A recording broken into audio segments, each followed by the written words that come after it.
Bonjour tout le monde, j'espère que vous allez bien. Bon, je m'en vais vous parler de la prééclampsie et de l'éclampsie. Euh, Juste un résumé, d'accord, qui ne pourra pas remplacer bien sûr le cours, mais j'espère que ces explications vont vous faciliter la prise en charge et voilà, surtout le rappel et la révision, parce que comme vous le savez en médecine, beaucoup d'informations, on se perd à la fin. Bien. Donc la prééclampsie, la définition, d'accord. Donc l'HTA plus la protéinurie après 20 semaines d'aménorrhée. Mais ce qui est important ici, c'est que c'est grave, d'accord. C'est grave et ça demande une surveillance. Donc quand une femme enceinte vient chez vous, voilà, sachez qu'elle peut déclencher ces symptômes. Bien. Comme diagnostic différentiel, vous allez voir que il y a l'HTA gravidique, qui est une HTA qui peut passer, d'accord. Elle vient et puis elle part. Mais ce qui nous intéresse ici, c'est la prééclampsie, parce que c'est la plus grave. Très bien. Qui dit HTA et protéinurie dit probablement œdème, d'accord. Et l'œdème, d'accord, va être d'autant plus grave que lorsqu'elle touche, par exemple, le poumon. Si elle touche les poumons, on peut avoir une OAP, d'accord. Si elle touche le cerveau, d'accord, on peut avoir l'œdème cérébral. Bien. Dans les deux cas, il faut savoir que on peut aller vers une interruption de grossesse. Très bien. Qui dit protéinurie dit forcément que, ou probablement que le rein va mal. D'accord. Donc on peut avoir une insuffisance rénale aiguë. Bien. Dans la prééclampsie, vous savez qu'il y a une hypertension. Donc chez la femme enceinte, qu'est-ce qui la différencie d'une femme normale? Bien sûr, c'est le placenta et c'est le fœtus. Très bien. Maintenant, imaginez une hypertension qui cogne contre le placenta. Qu'est-ce qui peut se passer? Il peut se passer que ce placenta-là va se décoller de l'utérus et peut donner un hématome rétroplacentaire. Bien. Et vous savez que le placenta, c'est lui qui est la barrière entre la maman et le fœtus. Et donc, si la maman ne donne pas assez de nutriments par le placenta au fœtus, qu'est-ce qui peut lui arriver? C'est simple. Hypoxie, d'accord? Retard de croissance intra-utérine, anomalie du rythme cardiaque fœtal, tout ce que vous voulez. Bien. Et donc, pour voir ça, c'est simple. Vous devez juste faire une écho, d'accord? Ou bien vous allez faire un Doppler des artères utérines pour voir si tout va bien. Bien. Dans le cadre des poumons, vous allez faire, bien sûr, une radiothorax, d'accord. Dans le cas du rein, vous allez chercher l'urécréa, d'accord, bandelette urinaire et tout ce qui va avec. Bien. La prééclampsie a une autre particularité, c'est qu'elle déclenche chez la femme enceinte comme complication ce qu'on appelle le HELP syndrome. Le HELP syndrome, dans sa définition, c'est une définition biologique, d'accord, mais en même temps, si on essaie de voir dans le HELP syndrome, en fait, c'est une définition aussi anglophone, si vous voulez. Le H qui veut dire hémolyse, le EL qui veut dire l'élévation des enzymes du foie, azat, alat, d'accord. Et LP, le LP veut dire low platelets, ça veut dire les plaquettes qui sont diminuées. Très bien.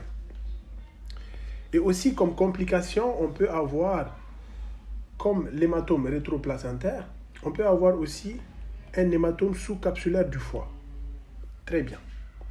Donc à cela, vous savez déjà ce que vous devez faire. Une échographie du foie, d'accord, avec voilà les tests qui peuvent vous révéler NFS, d'accord, taux d'hémostase, et vous êtes tranquille. Bien. On peut avoir aussi un CIVD, bien sûr, puisque l'hémolyse d'accord, on va avoir plaquettes diminuées, d'accord, les protéines de la coagulation qui sont diminuées. Donc la gravité maintenant de la prééclampsie, c'est quoi? C'est l'éclampsie.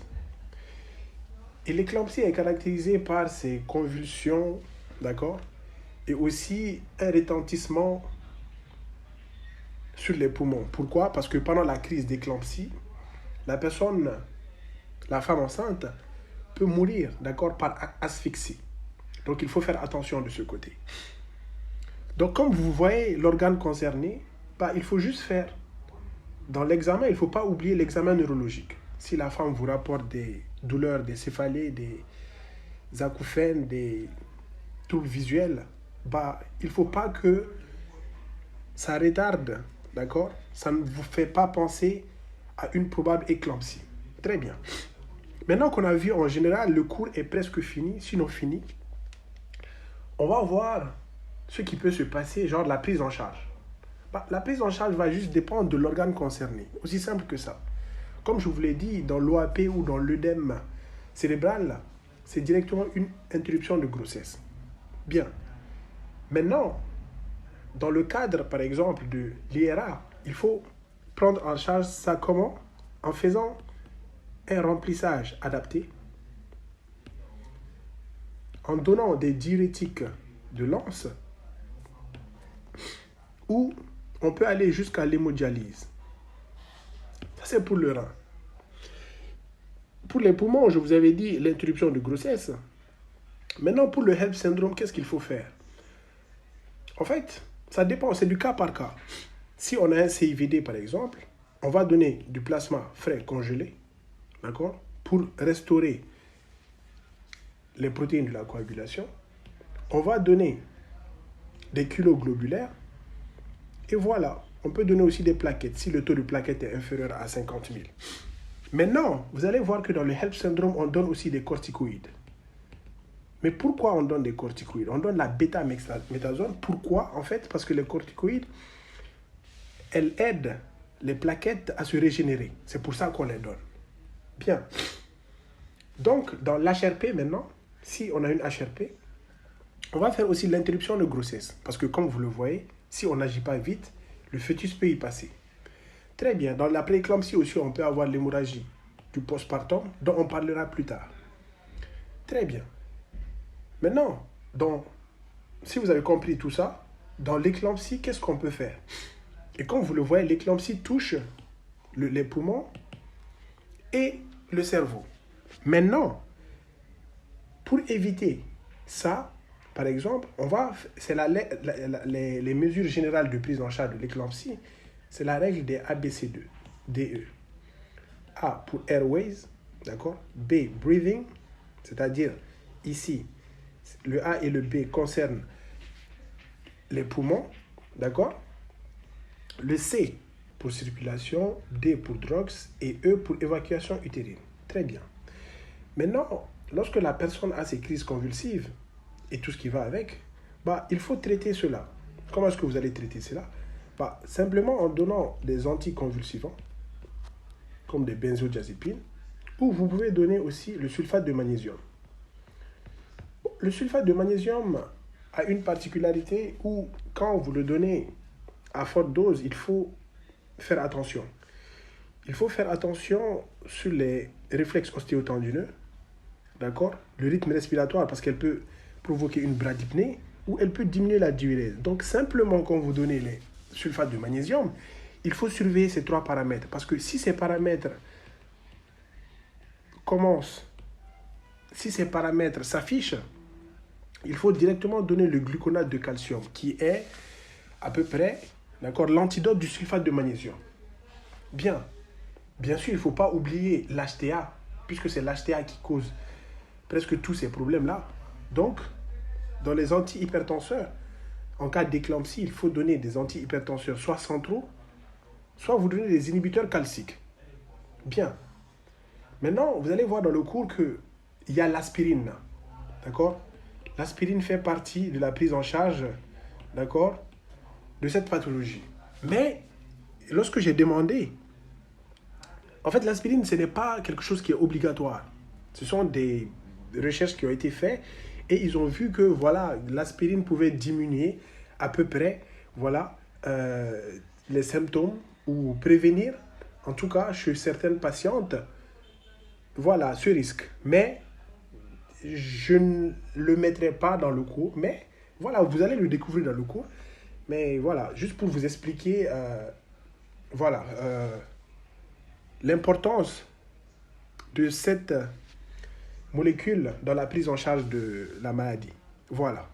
Vous allez remarquer que je n'ai pas mis beaucoup d'informations à propos des causes, surtout de la prééclampsie. Pourquoi? Bah, tout simplement parce que je ne juge pas ça nécessaire. Je ne juge pas ça nécessaire parce que vous savez, en médecine, surtout en médecine générale, il y a trop d'informations. Il y a tellement d'informations que une information supplémentaire peut vous faire oublier les autres que vous avez déjà appris. Très bien.